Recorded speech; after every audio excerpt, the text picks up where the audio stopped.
going to look at production now, and we're going to use this to explain why diminishing returns set in, at least in the short run. You can use costs to explain this concept as well, and in the next presentation I will be putting production or product together with cost to show how they're linked to each other.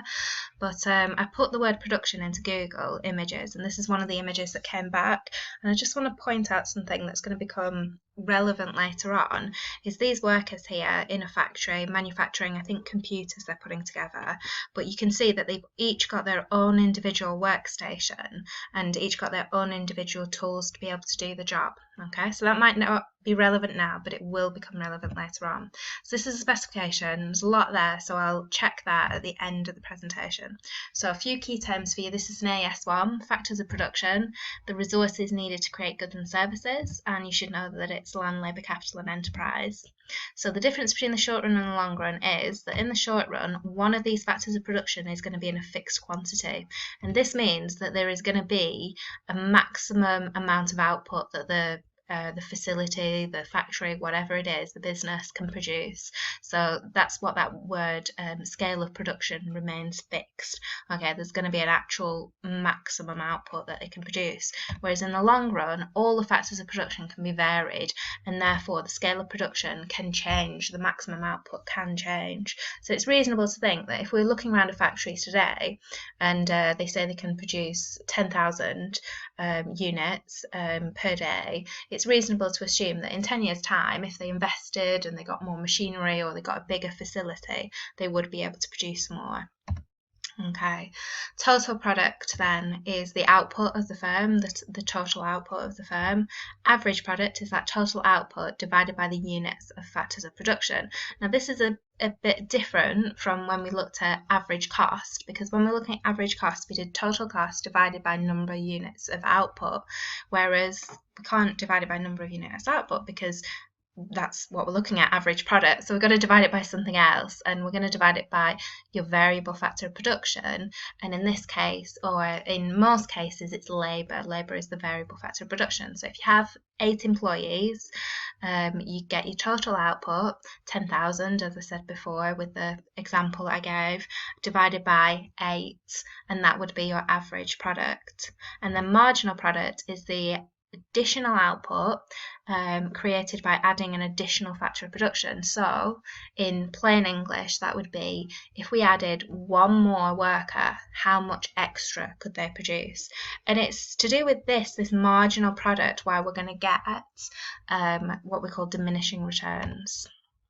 Okay, so if we put these on a graph, and I am going to give you the numbers in a second, but if we put this on a graph, this is generally what it would look like. So if we've got along the bottom the variable factor of production, and in this case they've got L, so I'm assuming that that's representing labour, and then up the vertical axis we've got output, so we've got total product increasing, and then it seems to get to a maximum amount, and this is going to be the maximum scale of production, or the maximum output that they can produce.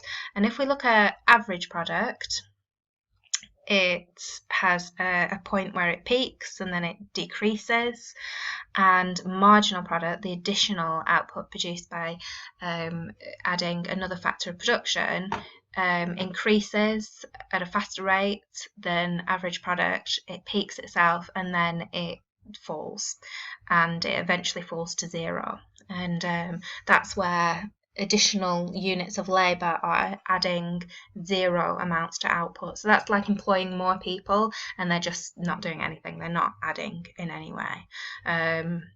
Actually, we can get to a point where they start taking away and you get negative marginal product, and that's because they're getting them in their way and they're kind of cluttering up the place. Okay, so if we look at a few numbers, then we're going to be able to kind of explain the relationship and explain what we mean by diminishing returns. So if I've got this amount of labour, and then this is the amount of total product. My average product, all I need to do to get average product is get the total product and divide it by the amount of labour. So here's the numbers that I've worked out earlier. Okay, and then the marginal product is just the difference between the total product for that amount of labour that you've got minus the total product in the period before. So I don't think I said that very clearly, but if I put the figures in, you'll understand what I mean. So if we go from employing 0 number of people, they're going to produce 0 amount of output. But if we go to employing 1 person, they can produce 5. So the difference between 0 and 5 is 5. And then if we employ 2 people, they both together can produce 12 units of output, whereas the 1 person produced 5. So therefore the difference, the marginal product, will be 7 in that case. Okay, so we see a funny kind of relationship actually. So first of all, if we look at average product, we see average product increasing, and then after a certain point it decreases. Kind of has a bit of a blip there actually. I should have made up some better numbers maybe for that one. Kind of goes down. Oh no, sorry, I'm misreading that 8 there. It does. I've made up my numbers quite well here. Okay, and then marginal product again increases and then decreases, but it actually peaks an earlier level. So marginal product peaks at 4 units of labour, and the average product peaks at 5 units of labour. So if I put this on a graph, this is what it looks like. And they're crossing just after this 5 units of labour at that point. Okay, so what we're seeing is these two. I love these 2 sayings. Many hands make light work, basically meaning that if you're working in a team, you can get more done than the sum of the individual parts would be able to get done. And you can learn from each other. You might be able to motivate each other. It's quite motivating when you're working as a team. It might be more interesting, more creative. However, at a certain point, adding additional units of labour actually just takes away from production. As I said before, the example of if you keep on adding people, they just start to get in the way. But even before that point happens, which is quite extreme, they might start distracting each other. So they're adding to total product, but not as much as they were adding before. So if we go back to those numbers, we can see that the additional, when we have 1 person, they can produce 5, but when we have 2 people, they work together really, really well. So this additional person is actually adding more than the person before them. And then this 3rd person adds even more. And then this 4th person adds even more, and then after 4 people, they start maybe even distracting each other, not working so well. And actually, if I go right back to this picture, this is what's really, really relevant. Okay, when I pointed out at the beginning that these workers had their own workstations, if we added 1 more unit of labour into this, where is their workstation? Where would they sit? There seems to be an empty one there. So maybe we could add another person in without getting diminishing returns.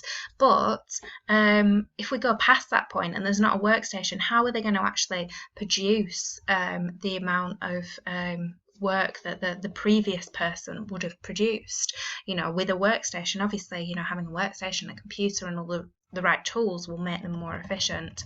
So we'll skip back through this and we'll get onto some key definitions again. So at first, what you get is increasing marginal returns, and this is where the additional variable factor or the additional unit of labour adds more to output than the previous unit of labour.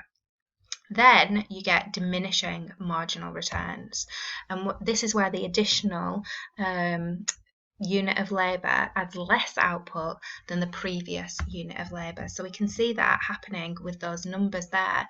We get increasing returns and then we get diminishing returns. And then past this point, if we keep on adding in any more labour, we're going to get these, I suppose you'd call it, negative returns. So they're actually taking away from total product and really getting in the way there. And this is the law of diminishing marginal returns, and this occurs only in the short run. And the reason that this occurs is because one of the factors of production is fixed. Okay, so where I was saying before about the workstations, the capital there is fixed. There were only so many computers, only so many workstations. In the case of the other example I was talking about, where people start to distract each other, they're getting in the way, what's fixed there is the physical space. They're too crammed in. They're getting, you know, less and less productive because they're getting in each other's way. So physical space being a factor of production is fixed in that case, and that's why it's the short run. Okay, so you can also, if I just actually pop back to this point, you might not have realised, but if I get my pen out, when your marginal product starts to fall, that's diminishing returns. When it's increasing, that's increasing returns there. So diminishing returns is happening here at this point on the diagram. Now, I am going to do a presentation where I show you them both together, but just a little preview, it's at this point when marginal costs start to increase that is actually diminishing marginal returns, or diminishing returns that you're getting setting in. So the cost curves and the production curves, or productivity some people call them, those curves are actually related to each other, and I'll show you on the next presentation how they're related. But what's very important in the specification is that it wants you to know what the word marginal means. So I just thought we'd have a bit of a recap and a preview. Some of these haven't come up yet, but marginal costs, the cost of producing an extra unit. Marginal product, the additional output after adding another unit of labour, or it could be any of the factors of production, to be honest, but labour is the most common one. Marginal revenue, the revenue from selling one extra unit. Marginal revenue product, this is coming up in when we do labour markets. So it's the revenue from selling the additional items that one more unit of labour can produce, and it's calculated, that's a bit of a mouthful really, you might just want to write the equation of marginal revenue times marginal product, and marginal revenue product makes up the demand curve for labour. That's where you'll see it later on. And then marginal private cost, this is a bit of an AS recap. Marginal private cost is the additional cost to the buyers or the sellers of producing or consuming one more unit. Marginal external cost was the additional cost to a third party of producing or consuming one more unit. So remember, the third party are people that are not involved in the decision making. So they're not the buyer and they're not the seller. They're outside the decision making process of whether to consume or produce this product. And then the marginal social cost was the marginal private cost plus the marginal external cost, so the additional cost to the buyer and seller and the third party of producing or consuming one more unit. And then marginal private benefits, it's the very similar definition, but just rather than cost, we're looking at benefits. And benefits again to the third party when we're looking at marginal external benefits, and then you just add them together to get the marginal social benefits. So we should know the difference between the, I wasn't meant to cross that out, I was going to underline it, the short run and the long run, and marginal returns, or marginal products I've called them, of a variable factor of production in the short run. We haven't done this one, returns to scale in the long run, that comes in the economies of scale presentation, and we've had a look in the costs presentation about how the costs of production can affect those cost curves, but more detail on that and productivity will come up in the technology presentation.